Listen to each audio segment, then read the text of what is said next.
The great hall of the Galactic Council stood empty except for the echoes of 1,000 voices. Admiral looked around the massive chamber with tired eyes. His scaled skin showed the marks of 300 years of war. Scars crossed his face like a map of every battle he had survived. Today, he would speak words that nobody wanted to hear. The council members filed in slowly. Beings from 40 different worlds took their seats. Some had wings, others had tentacles, and a few looked almost like walking stones. They came in all colors and shapes, but they all shared one thing: they thought they knew everything about war. Stood at the center podium. His uniform carried medals from conflicts that happened before most humans were born. He waited for silence. When it came, he began to speak. "I stand before you to discuss the member of our council," said. His voice was deep and rough. "The humans of Earth." A ripple of laughter moved through the chamber. The representative, a younger officer named N, stood up. "The humans, those primitives who only discovered faster-than-light travel 100 years ago. What threat could they possibly be?" His eyes narrowed. "That is exactly why I must speak. You see them as weak. You see them as simple. You see them as children playing with toys they do not understand." He paused. "You are wrong." More laughter. Felt anger rise in his chest, but he pushed it down. He had learned patience from fighting humans. They had taught him many things. "I propose we test them," and said with a wide smile. "A series of challenges, military exercises, survival tests. Let us see if these humans truly deserve their seat on this council." The hall erupted in discussion. Most species agreed. The humans were new. They were untested. They should prove themselves. At the back of the chamber, Captain Min stood in his blue Earth Defense Force uniform. He was young for a captain, only 35 years old. His face remained calm, but his hands were tight fists at his sides. Next to him, Ambassador Nu placed a gentle hand on his shoulder. "Let them have their test," she whispered. "We have nothing to fear." Min was not so sure. He had read the history files. He knew what happened when species underestimated each other. Wars started, people died, worlds burned. The vote was called. One by one, the species voted yes. They would test humanity. They would see if these newcomers belonged in the stars. When it came time for the Empire to vote, everyone expected a yes. They had proposed the test after all, but Admiral stood and said one word: "No." The chamber went silent and stared at his superior with wide eyes. "Admiral, you cannot be serious." "I am completely serious," said. "I vote against this proposal. I vote against testing the humans. I vote against making them prove anything." "Why?" demanded the representative from the collective. "What makes these humans special?" Turned to look directly at Min. The old admiral's eyes held something that looked almost like respect, or maybe it was fear. "Because I have seen what they can do," said quietly, "and I do not wish to see it again." The vote passed anyway. Single no meant nothing against 39 yes votes. The tests would happen. Humanity would have to prove itself. After the session ended, Min approached the Admiral. They met in a side corridor away from the crowds. Commander Wu, Min's second officer, stayed a few steps behind, watching carefully. "You voted for us," Min said. "It was not a question." "I voted against stupidity," replied. "There is a difference. You know something about us, something the others don't." Studied the young captain. He saw the same look in Min's eyes that he had seen in another human's eyes long ago. Determination. That terrible, beautiful, frightening human determination. 101 years ago I met humans for the first time," said.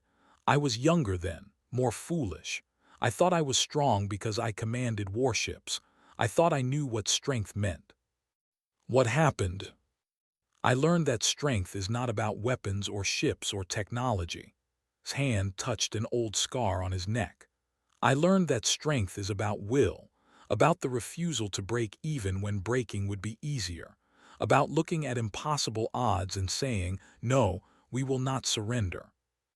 Min waited for more, but simply nodded and began to walk away. "Admiral," Min called out, "thank you for your vote." Stopped but did not turn around. "Do not thank me, Captain. I did not vote to help you. I voted to try and save the others from their own pride." Then he continued walking, his footsteps echoing in the empty corridor. Later that evening, Min sat in his quarters aboard the human diplomatic ship. Wu brought him a report on the scheduled tests: 3 trials, military prowess, survival, diplomacy. "We can pass these," Wu said confidently. "We have good people, good training, good equipment." "That's not what worries me," Min said. He stared at the star map on his wall. Earth was so far away, such a small blue dot in an ocean of lights. "What worries me is what happens after we pass." "Sorry." "The Admiral said he's seen what we can do. That means something happened, something that made him fear us." Min turned to face his friend. "What did we do to scare a warrior who has fought for 300 years? Wu had no answer. Ambassador Nu entered without knocking, as was her way. She carried 3 glasses and a bottle of Earth whiskey. "Stop looking so grim, both of you. We've been challenged before. We'll be challenged again. This is just politics." "Politics can start wars," Min said. "Then we'll deal with war if it comes." Nu poured the drinks and handed them out. "But tonight we drink. Tomorrow we prepare. And when the tests come, we show them exactly who humanity is." They raised their glasses. The amber liquid caught the light from distant stars. Somewhere out there was probably having similar dark thoughts. Somewhere out there, the galaxy was about to learn a lesson it would never forget. The humans were not prey, they were not primitives, they were not children. They were survivors, and survivors never gave up. 101 years earlier, the colony ship Indomitable drifted through deep space like a sleeping giant. Inside its massive hull, 50,000 humans slept in pods, dreaming of a new world. They had left Earth 3 years ago, hopping to build a home among the stars. On the bridge, Colonel Wu watched the scanners with tired eyes. She had been awake for 6 months, part of the skeleton crew that kept the ship running. Her shift was almost over. Soon, she could sleep and let someone else worry about asteroids and navigation. Then the alarm started screaming. "Contact!" shouted the sensor officer. "Multiple ships dropping out of faster-than-light travel. Distance, 2 million kilometers. They're closing fast." Wu's heart raced, but her voice stayed calm. "Wake the command crew. Get done sent to the bridge now." She stared at the scanner display. 5 ships, big ones. Their design was unlike anything in Earth's database. "Ma'am, they're hailing us," the communications officer said. "Put it through." The screen filled with an alien face, scales like green metal, eyes like burning coals, a mouth full of sharp teeth. The creature spoke in a language that the computer struggled to translate. "Primitive vessel, you have entered territory claimed by the Empire. I am commander of the Imperial fleet. You will surrender your ship immediately. Your people will serve the Empire as subjects." Wu stood up straight.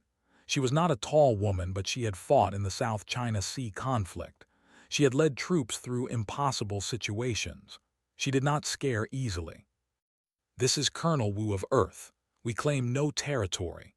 We are a peaceful colony ship seeking an uninhabited world. We mean you no harm." Laughed, it was not a pleasant sound. "Harm? You could not harm us if you tried. Your ship is ancient. Your weapons are primitive. Your species is unknown and weak. Surrender now or I will take your ship by force." "We have 50,000 civilians aboard," Wu said, "including 15,000 children. We will not surrender them to slavery." "Then you choose death." The screen went black. The ships opened fire. Da burst onto the bridge, her engineering uniform half-buttoned. "Report." 5 warships, weapons hot, shields up," Wu said quickly. "Can we outrun them?" Da checked her console. Her fingers flew across the controls. No, they're faster, stronger, better armed. Our weapons might scratch their paint. Maybe. Dr. Sun arrived next, still in her medical scrubs. Casualties. Not yet, Wu said. But there will be. Get the medical bays ready. This is going to be bad. The first energy beam hit the Indomitable's shield. The whole ship shook. Lights flickered. People screamed. The shield held, but barely. Shield at 60%, De reported. We can take maybe 3 more hits like that. Wu's mind raced. They could not fight. They could not run. But humans did not survive by being the strongest or the fastest. They survived by being clever. Duh, can you vent our main cargo bay? The one with the old fuel containers. The engineer looked confused, then understanding lit up her face. Yes, creating a debris field, that might slow them down. Do it, and plot us a course toward that asteroid cluster. Keep us moving. They'll just follow us, the pilot said. That's what I'm counting on. The Indomitable dove toward the asteroids. The ships followed, firing constantly. Each hit weakened the shields more. De worked frantically, rerouting power, patching systems, doing the impossible just to keep them alive. Sun treated the wounded as the ship shook around her. A beam had broken through the shield and hit the aft section. 30 people were hurt. 3 were dead. She worked with quick, steady hands, refusing to let fear control her. The asteroids loomed ahead. Wu waited until the last possible second, then gave the order. Hard turn. Get us behind that big one. The Indomitable spun. The asteroid shielded them from direct fire, but they could not hide forever. Ma'am, they're splitting up, the sensor officer said. 2 ships going around each side. We're trapped. Wu smiled. It was not a happy smile. Good. Duh, are those mining charges ready? Mounted on the hull as you ordered. But they're not weapons. They're just for breaking up asteroids. Today they're weapons. Target the asteroid above us. Biggest charges, break it apart. That will shower us with debris. That's the idea. De triggered the charges. The asteroid cracked like an egg. Huge chunks of rock tumbled in every direction. The 2 ships emerging from either side flew right into the storm. One took a massive boulder to its bow. Its shield collapsed. The second ship had to dodge wildly, throwing off its aim. Now, Wu shouted, hit that damaged ship with everything we have. The Indomitable's missiles were old and slow, but the ship had no shield. The missiles struck home. Fire blossomed in the vacuum of space. The warship began to drift, dead in the water. Watch from his command ship with growing disbelief. These primitives had just destroyed one of his vessels. Impossible. Unacceptable. All ships concentrate fire. I want that colony ship destroyed. But Wu was not done. Duh, I need everything we have left, every bit of power, even life support. Colonel, that will leave us with no shields, no weapons, and maybe 20 minutes of oxygen. I know, do it. Duh's hands shook, but she obeyed. She sent every bit of power to the engines. The Indomitable lurched forward with impossible speed. Ram them, the pilot asked in disbelief. No, get us close, really close. The colony ship charged its command vessel. The commander shouted orders. His ship fired again and again. The beams punched through the Indomitable's hull. Sections decompressed. People died. Sun worked in the dark using emergency lights. She tied off a bleeding artery with shaking hands. Around her, the wounded cried out. She wanted to cry too, but she kept working. Rerouted systems that should not be rerouted. She pulled power from places that needed it. Warning lights covered her console. The ship was dying around her, but she kept it moving. Wu stood on her bridge as it filled with smoke. Vent all atmosphere, main hull, emergency protocol 7. Ma'am, that will kill anyone not in a sealed section. Everyone is in sealed sections. I gave that order 10 minutes ago. Vent the air, now. The atmosphere vented from the Indomitable's main corridors and cargo bays. It shot out in a massive cloud of ice crystals and oxygen. The force of it pushed the ship sideways, just enough to dodge Sneck's shot. The colony ship passed within a kilometer of the command vessel. As it did, de-triggered the remaining mining charges. They exploded outward, sending shrapnel in every direction. The metal fragments hit the ship's hull like bullets. Ship rocked, alarms blared. Two of his engine nacelles were damaged. His weapons array was offline. The Indomitable limped away into the asteroid field. It was broken, barely holding together, leaking air and fuel, but it was moving. On his bridge, stared at the fleeing colony ship. 3 of his warships were damaged. 1 was destroyed, all because of a primitive vessel that should have been helpless. "Sir, shall we pursue?" Was silent for a long moment. Finally, he shook his head. "No, let them go." "But, sir—" "I said let them go," roared. He looked at the Indomitable on his scanner. Such a small ship, such weak technology, but the will to fight, that was something else entirely. A message came through from the colony ship. Just text. No audio, it read. "We don't surrender, remember that." Would remember. For the rest of his life, he would remember. On the Indomitable, Wu collapsed in her chair. Around her, the bridge crew was cheering. They had survived. Sun reported 40 dead, 200 wounded. De reported the ship would need 3 months of repairs, but they were alive. "Colonel," the sensor officer said quietly, "why do you think they stopped? They could have finished us." Wu looked at the retreating ships on her screen. She thought about the Admiral who had led them. She thought about the moment when he could have killed them all but chose not to. "Maybe," she said slowly, "he learned the same lesson we did today. That sometimes the strongest thing you can do is know when to stop." The Indomitable drifted away into the dark, carrying its sleeping thousands toward a new tomorrow. The first trial came 3 weeks after the council vote. Captain Min stood on the bridge of the defense station Harmony, watching the clock count down. In 1 hour, the test would begin. Pirates would attack. His small force would have to defend the station. It sounded simple. It was not. "Status report," Min said. Commander Wu looked up from his console. "We have 3 frigates, 12 fighters, and the station's defensive grid. The pirates are bringing at least 30 ships according to intelligence. They're being paid by the council to really test us." "How many civilians on the station?" 2,000, mostly researchers and their families. Min nodded slowly. The council wanted to see if humans could protect the innocent while outnumbered. They would get their show. Lieutenant Bora stood in the fighter bay, running her hand along her ship's hull. She was the youngest pilot in the squadron, only 23 years old, but she had logged more flight hours than anyone else. Flying was in her blood. "Nervous?" asked her wingman, a pilot named. "Terrified," Bora admitted. "But that's good. Fear keeps you sharp. The council is watching. If we fail, Earth looks weak. Then we don't fail." The pirates arrived exactly on schedule. 32 ships dropped out of faster-than-light travel and formed an attack pattern. Their leader sent a message: "Surrender the station and we'll let the civilians evacuate.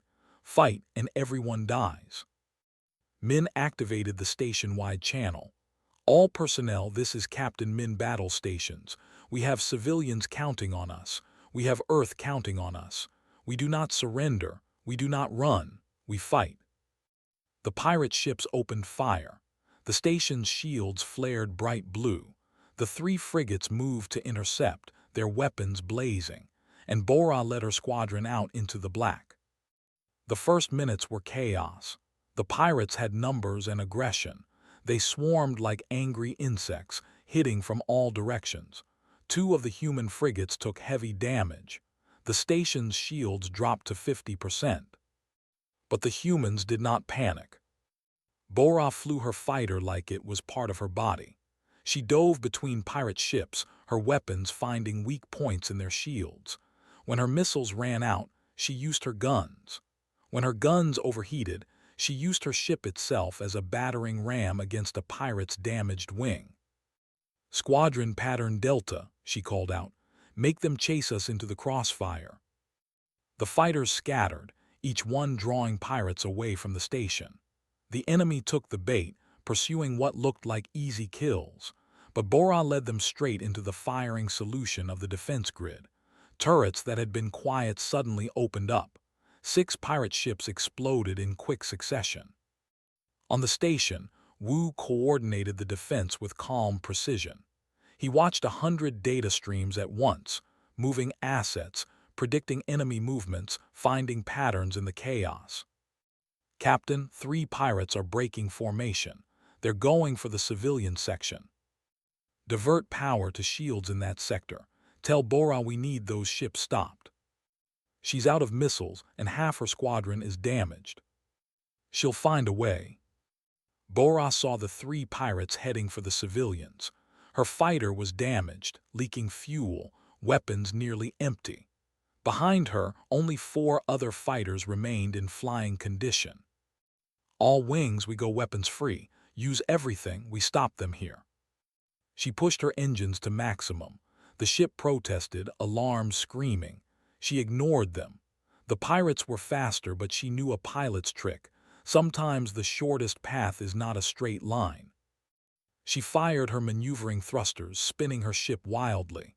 Her gunfire sprayed in an arc, not accurate but creating a wall of deadly energy. One pirate ship flew right into it, shields collapsing. And the other fighters followed her lead. They turned the space between the pirates and the station into a death zone. 2 more enemy ships went down. But the pirates were not giving up. Their leader personally led a final push toward the station. 10 ships, full weapons, charging straight in. Min made a decision. "Wu, reroute all power from weapons to shields, everything."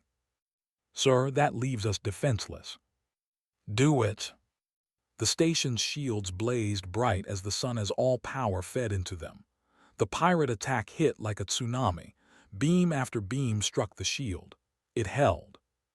And while they were focused on the station, the 3 frigates came in from behind.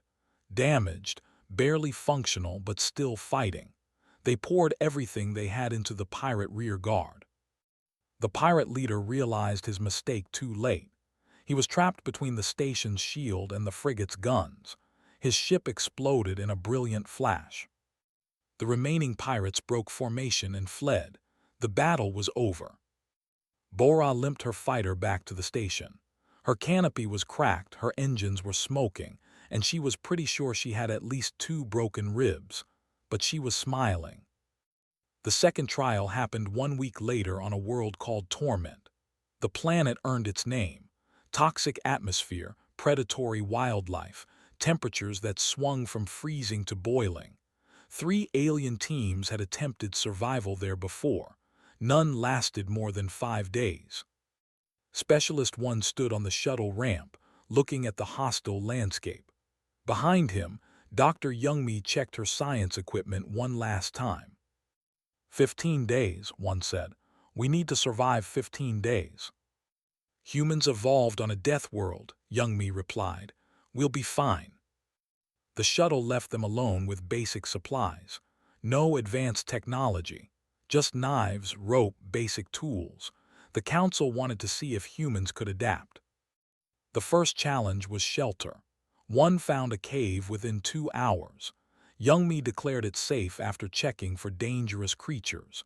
They sealed the entrance with rocks and cloth, creating a barrier against the toxic wind. The second challenge was water. The planet's water was poisoned with heavy metals. Youngmi built a simple filter using sand, charcoal, and cloth. It was not perfect, but it worked well enough. The third challenge was food. Everything on this planet seemed designed to kill them. The plants were poisonous. The animals were aggressive. But Youngmi was She studied the local ecosystem and found what she was looking for. "These red fruits," she explained, "are toxic to most species, but they're similar to Earth nightshades. Our bodies can handle small amounts, and these bug larvae have protein that's actually compatible with human digestion. One looked at the squirming white larvae and sighed. I miss hamburgers. They ate the larvae. They tasted like dirt and regret, but they provided calories. On day 7, a massive predator found their cave. It looked like a bear crossed with a scorpion, all claws and armor and poison stingers. One faced it with just a sharpened stick. Youngmi shouted at him to run, but one stood his ground. He had served in the Earth Defense Force for 10 years. He had faced down terrorists and pirates. He was not going to be beaten by a big bug. He waited until the creature charged, then dove to the side. As it passed, he drove his stick into a gap in its armor. The creature screamed and turned, but one was already moving.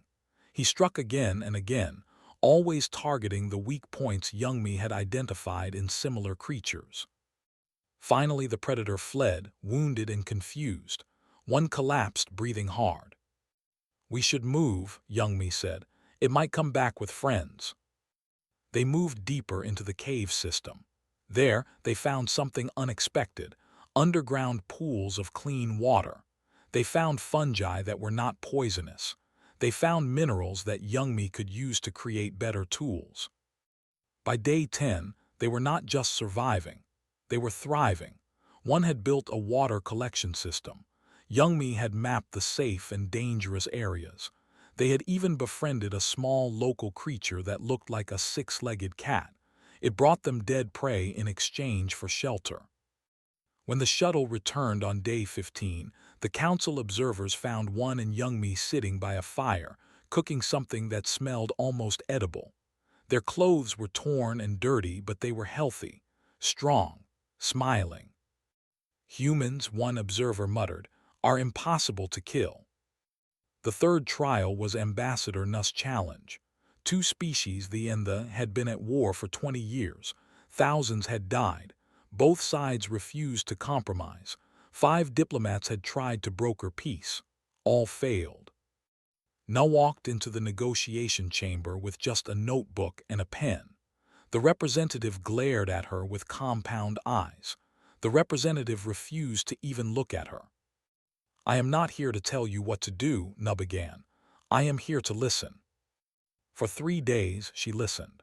She heard about ancient grievances and recent atrocities. She heard about stolen land and murdered families. She heard 2 sides that each believed they were completely right. On the 4th day, she asked a simple question. What do your children play with? Both representatives looked confused. What? Your children, what toys do they like? The representative thought about it. Building blocks. They like to stack them and create towers. The representative nodded slowly. Our children also enjoy construction games. They build elaborate structures. Na smiled. Your children both love to build, but you adults only know how to destroy. What if we change that? She proposed something new. Not a treaty dividing territory, but a joint project. A space station built together, orbiting a neutral moon. A place where both species would work side by side. Where children could play together. Where the future could be different from the past.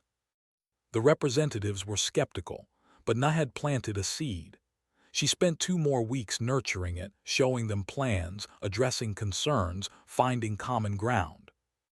When she finally got both sides to sign the agreement, the council observers could not believe it. Peace after 20 years of war, achieved by asking about toys. Admiral watched all 3 trials from his ship. He saw Bora's desperate courage. He saw one's adaptability. He saw Nuss' wisdom. And he felt his old fears confirmed. The humans had passed every test, but they had done more than pass. They had shown the galaxy exactly who they were. And that new was dangerous, because now the galaxy would push back harder. The attack came without warning on a Tuesday morning. Colony Haven, home to 3 million humans, was having breakfast when the first bombs fell. Admiral Sungjin was drinking coffee in his office on Earth when the emergency calls started flooding in. He dropped the cup and ran to the command center. knowing already that everything was about to change. "Report," he barked as he entered the war room. "Multiple warships in 3 systems. Colony Haven is under heavy bombardment. New Shanghai Station has been destroyed. Paradise Valley is reporting ground troops." The officer's voice shook. "Sir, this is a full-scale invasion." Sung Jin felt cold rage settle into his bones. The trials were over. The Council had approved humanity's membership. This was not a test. This was war. "Get me the Council, now." The Council chamber erupted in shouting when they heard the news. The Empire's official representative any knowledge. But everyone knew the truth. A rogue faction within the military had decided to finish what the trials started. "You tested us," Sung Jin said into the camera, his voice deadly calm. "You pushed us. You wanted to see what humans are made of. Now you will learn, and I promise you this, you will not like the lesson." On Colony Haven, Captain Mi-young crawled through the rubble of what used to be a school. Her unit had been on patrol when the attack started. Now they were all that stood between the ground forces and 10,000 civilians trapped in emergency shelters. "Squad leaders sound off," she ordered. 4 voices replied, only 4 out of 12. Her unit was down to 30 soldiers from an original 90. They faced at least 300 troops. "Ma'am, we should fall back," her sergeant suggested. "We're outnumbered 10 to 1. Mi-young looked at the shelter entrance 50 meters away. She could see frightened faces pressed against the windows. Children, old people, families. "We don't fall back," she said. "We dig in, make them pay for every meter."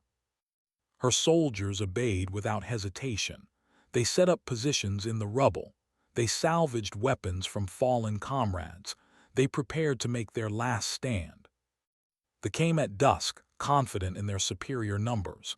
They advanced in formation, shields up, weapons ready. They expected the humans to break and run. Mi-young waited until they were close. Then she gave the order, "Fire everything." The ambush was perfect. Half the front line went down in the first seconds. The rest scrambled for cover, their formation broken. "Mines now," Mi-young shouted. The explosive charges they had planted in the street detonated. More fell. The survivors retreated in confusion. But they would be back, and next time they would be careful. In space above Colony Haven, Captain Min commanded the frigate Defiance. His ship was old and patched together from spare parts. Around him, 5 other human ships formed a defensive line. They faced 30 warships. "Sir, we're receiving a transmission from the commander," Wu reported. "Put it through." An officer appeared on screen. Not but someone younger, eager. "Human ship, you are an outmatched. Surrender now and we will allow you to evacuate some civilians." Min laughed. It was not a nice laugh. "You really don't know us at all, do you? Here's my counteroffer. Leave now and we won't destroy your entire fleet." The officer snarled. "You have 6 ships, we have 30. Your bravado means nothing." "Then come and test that theory." The fleet advanced. Min watched them come, his mind working through calculations. 6 ships against 30. Impossible odds. Exactly the kind of odds humans specialized in. "Wu, are those old satellites still functional?" "The defense satellites. They're 40 years old. Half don't even have weapons anymore." "I don't need weapons. I need debris. Crash them into the formation." Wu's eyes widened with understanding. He sent the commands. 20 old satellites suddenly fired their engines and dove toward the enemy fleet. They tried to shoot them down, but they were spread out, coming from multiple angles. Even destroyed, their remains created a debris field that the warships had to navigate around. While the enemy was distracted, Min led his small fleet in a high-speed run right through their formation. At point-blank range, the human ships fired everything. Missiles, guns, even their shuttle bays launched unmanned pods full of explosives. 3 ships exploded. 4 more took critical damage. The rest broke formation in confusion. "Now we run," Min said. Lead them toward the asteroid belt." The human ships fled with thee in pursuit. It looked like a retreat. It was a trap. In the asteroid belt, Doe waited with a mining fleet. She had been promoted to Admiral now, but she was still an engineer at heart. And she had spent the last 3 days preparing the biggest engineering project of her career. The asteroids looked normal. They were not. Des teams had planted fusion charges deep inside 50 of the largest rocks. When Min's ships came screaming into the belt with the right behind them, she triggered the charges. The asteroids exploded simultaneously. The result was not just debris. It was a shockwave that rippled through space itself. The ships were thrown off course, colliding with each other, shields collapsing under the assault of millions of rock fragments. Min's fleet turned and fired into the chaos. More ships died. The survivors finally retreated, running for the edge of the system. On Colony Haven, the ground commander received news of the naval defeat with growing anger. He ordered his forces to storm the shelter where Mi Young's unit defended. They came in waves, first 30 troops, then 50, then 100. Mi Young's soldiers fought like demons. Every bullet counted. Every grenade was placed perfectly. They used the rubble as cover, appearing and disappearing like ghosts. They had better weapons and armor, but the humans had something else. They were protecting their home, their families, their future. When Mi Young ran out of ammunition, she used a piece of broken pipe as a club. When that broke, she used her fists. Around her, her soldiers did the same. They would not surrender. They would not run. A soldier grabbed her from behind. Mi Young drove her elbow into its throat, spun, and kicked its knee backward. As it fell, she took its weapon and kept fighting. Then the sky lit up with drop pods. Reinforcements were arriving, but whose? Admiral Sung Jin had mobilized every ship Earth could spare. He could not save all the colonies, but he could save some. And Colony Haven was first on the list. 1,000 Marines hit the ground and drove straight into the forces. The enemy, already exhausted from fighting Mi Young's unit, broke and ran. Mi Young collapsed against a wall, breathing hard. Blood ran down her face from a dozen cuts. Her uniform was torn, but she was smiling. "The shelter," she gasped. "Intact, ma'am. You held them off long enough. 10,000 civilians are safe because of you." Across human space, similar stories played out. Colony after colony fell. But in every case, the humans fought back harder than anyone expected. They used guerrilla tactics. They booby-trapped everything. They made the pay in blood for every meter of ground. They had expected an easy victory over primitives. Instead, they found themselves in a meat grinder. Every occupied world became a battlefield. Every human civilian became a potential soldier. Admiral watched the reports with a heavy heart. He had tried to warn them. He had tried to prevent this. Now his own people were dying because they refused to listen. He made a decision that would brand him a traitor forever. He sent an encrypted message to Admiral Sung Jin. "I am coming to help. Rally your forces at the Terminus system. Together, we can stop this madness." When fleet jumped to Terminus, the rogue faction was already there with their main force. 150 ships ready to push into Earth's home system. Sung Jin had gathered every human ship that could still fly. 70 vessels, most damaged, all determined. Admiral Sung Jin said over the comm, "Why are you here?" "Because I owe you," the old warrior replied. 100 years ago, Colonel Wu spared my life when she could have destroyed my fleet. She showed mercy. Now I return that mercy. Today I stand with humanity. His fleet positioned itself between Earth's forces and the rogue. When the enemy demanded he move aside, his response was simple. "No, if you want to reach Earth, you go through me." The Battle of Terminus began. Human ships and ships fighting side by side against a common enemy. It was chaos. It was bloody. Ships exploded like dying stars. Bo-Ra, recovered from her earlier injuries, led her fighter squadron in a desperate run against the enemy flagship. She lost half her pilots in the first minute, but they got through. They delivered their payload. The flagship's bridge exploded. Its commander died. Without leadership, the rogue fleet began to falter. Min and coordinated their assault, their two fleets moving as one. They had been enemies once. Now they fought as brothers. When it was over, the rogue faction was destroyed. But the cost was terrible. 20 human ships lost. His fleet was down to 30 vessels. Thousands dead on both sides. In the aftermath, faced charges of treason from his own empire. But he did not care. He had done what honor demanded. "They showed me mercy once," he told the court. "I will not see them exterminated for my people's arrogance." The galaxy would never be the same. The Galactic Council chamber had never been so quiet. 40 species sat in their seats, watching the trial of Admiral with silent attention. The old warrior stood alone in the center, his uniform stripped of medals, his hands bound in ceremonial chains.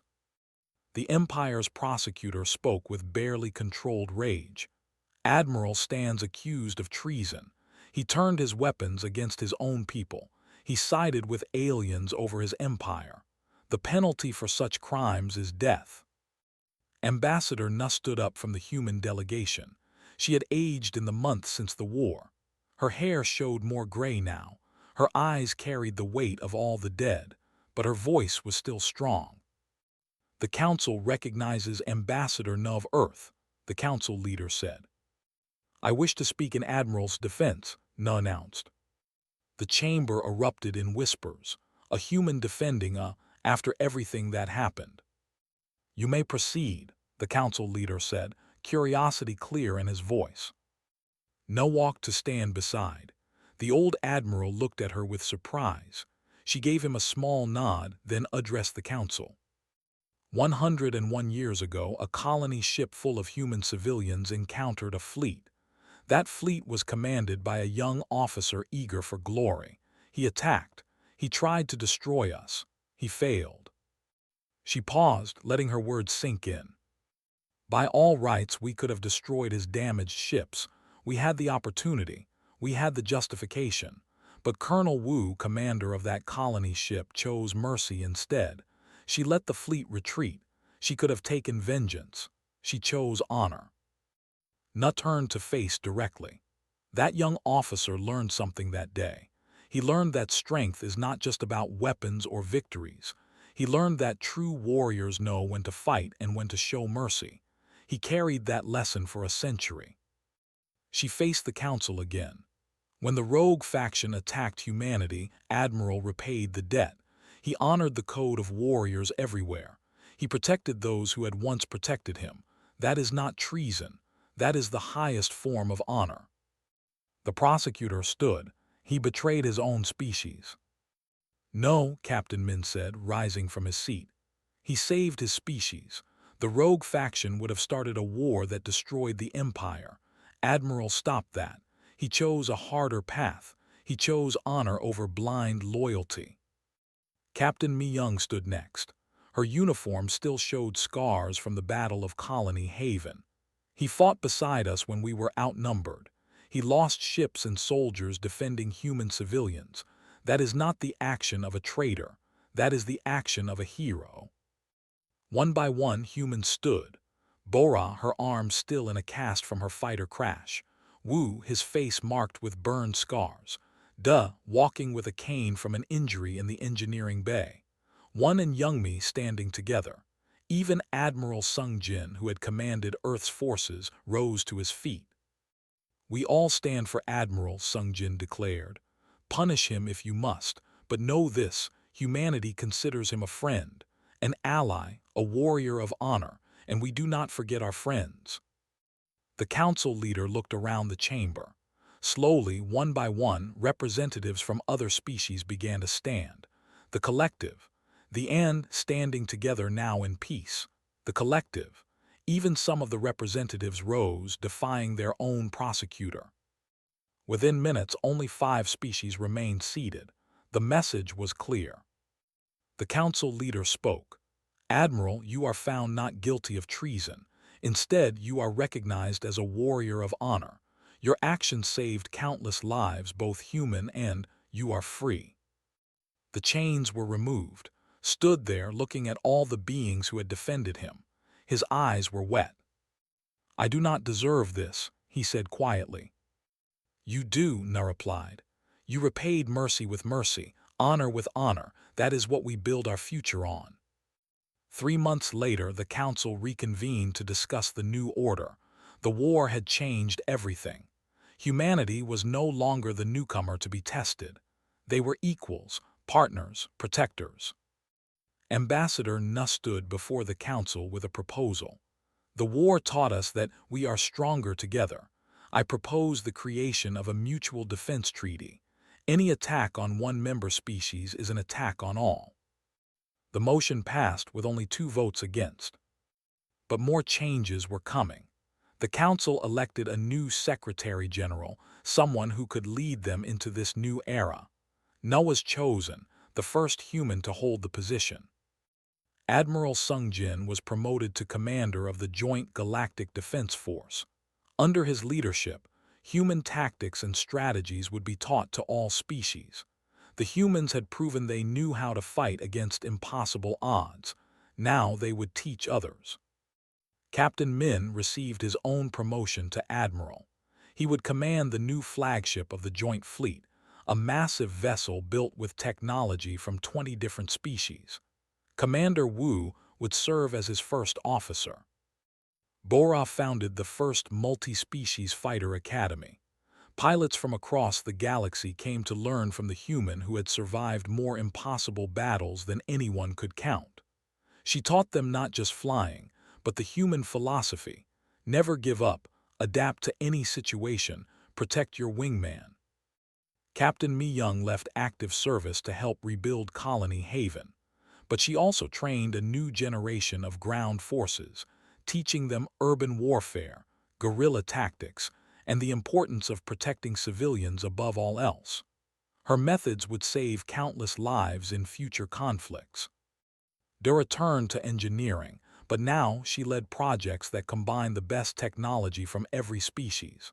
Her teams built wonders: faster ships, better shields, medical devices that could treat any species' wounds.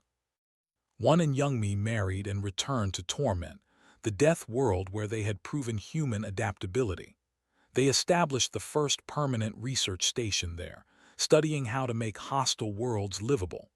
Their work would help colonize dozens of previously uninhabitable planets. An admiral, he retired from military service, but he did not fade away. The humans offered him something unexpected: a home on Colony Haven, the world he had helped defend. He accepted. On a warm evening 3 years after the war, Wu sat on her porch watching the sunset. She was old now, over 130 years old. Medical technology kept her alive, but she felt every one of those years. A shadow fell across her chair. She looked up to see standing there, holding 2 cups of tea. "Colonel Wu," he said, "may I join you?" "I have not been a colonel for a very long time," she replied with a smile. "Please sit." They sat in comfortable silence for a while, watching the sky turn orange and purple. Finally spoke. "I never thanked you for that day 100 years ago. You could have killed me, killed all of us." "I know," Wu said simply. "Why did you spare us?" Wu thought about it. "Because I saw something in your eyes, fear, not fear of death, fear of what you had become. A warrior who attacks civilians. I thought maybe you could be better. I hoped you could learn." "I learned," said quietly. "It took me 100 years, but I learned." They clinked their tea cups together and drank, watching the sun set on a world they had both fought to protect. The Galactic Council session was about to begin. A new species had petitioned for membership. They were aggressive, militaristic, confident in their superiority. They reminded many of the from years past. Their representative stood before the council with barely concealed arrogance. "We demand membership. Our military might is unmatched. Our technology is superior. You would be fools to refuse us." The council members exchanged glances. Some looked amused, some looked concerned, but none looked impressed. Secretary General Nuss stood. "Membership in this council is not about might or technology. It is about honor, cooperation, the willingness to defend not just your own species but all species." "We have nothing to prove to you," the representative sneered. "We are strong. That should be enough." "Strength is not enough," said a voice from the back. Everyone turned. Admiral walked slowly to the center floor. He was older now, moving carefully, but his presence still commanded respect. "I was once like you," said, looking at the arrogant representative. "I thought strength was measured in weapons and warships. I thought fear and domination were the paths to respect." He gestured around the chamber. "Then I met humanity, a species that was weaker than me in every measurable way.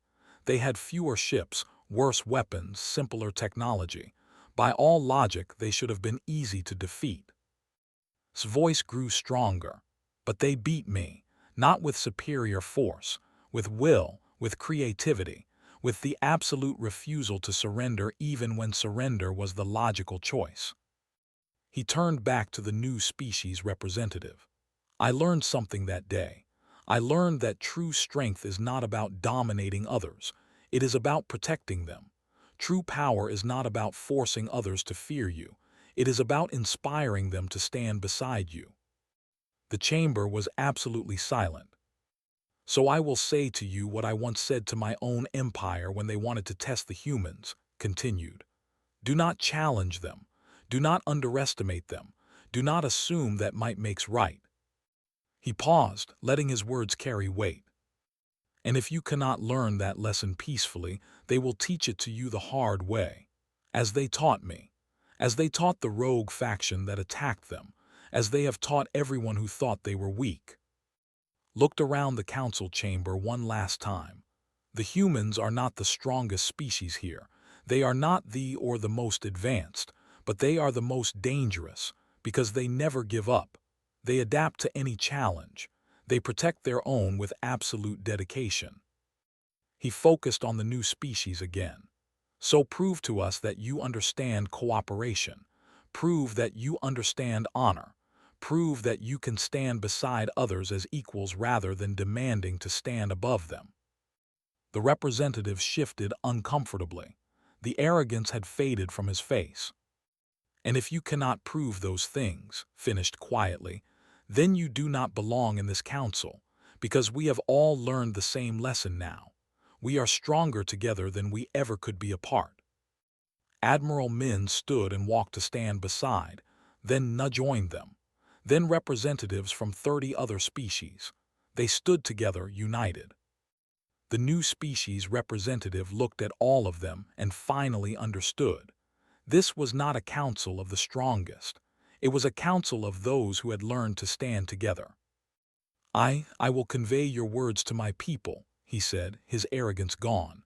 "Perhaps we have much to learn." "Good," Nuss said with a smile, "because we are ready to teach, not with weapons or threats, but with partnership and honor." As the council session ended, walked slowly out of the chamber. His duty was done. He had spent 100 years learning a simple truth, and now he had shared it with a new generation.